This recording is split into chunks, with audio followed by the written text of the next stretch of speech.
আল্লাহর কথা।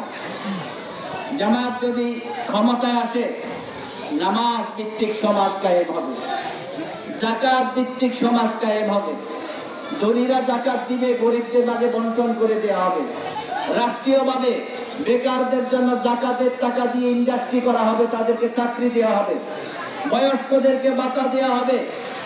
আর এই সকল ভাতার জন্য লাইনে দাঁড়িয়ে সেখানে ঘন্টার পর ঘন্টা দাঁড়িয়ে থাকতে হবে না।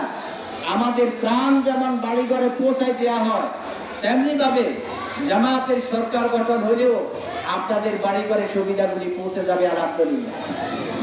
সম্মানিত রোজাদার ভাইয়েরা, আসুন রমজানুল কারীম কোরআন নাজিলের এই মাসে আমরা আল্লাহ তাআলার কাছে ক্ষমা চাইব। আল্লাহ তাআলা যাতে আমাকে ক্ষমা করেন, আপনাকে ক্ষমা করেন। আল্লাহ যাতে বাংলাদেশের সব মানুষকে ক্ষমা করেন। এমন কোন অন্যায় নাই, অবিচার নাই যা হচ্ছে না। বাংলাদেশে পতিতালয়ের লাইসেন্স আছে, নারীরা আমাদের তরুণ যুবকদের চরিত্র নষ্ট করার জন্য পতিতালয় খুলছে, আর এই লাইসেন্স সরকার দিছে। মদের লাইসেন্স পাওয়া যায়, অথচ কোরআনের কথা বললে বাধা খায়, ঠিক না বেশি?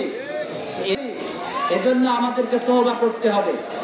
আর আল্লাহ তওবাকারীদেরকে পছন্দ করেন, ভালোবাসেন। তাহলে আমাদের প্রতি রহমত করিবেন, আমাদের প্রতি বৃষ্টি বর্ষণ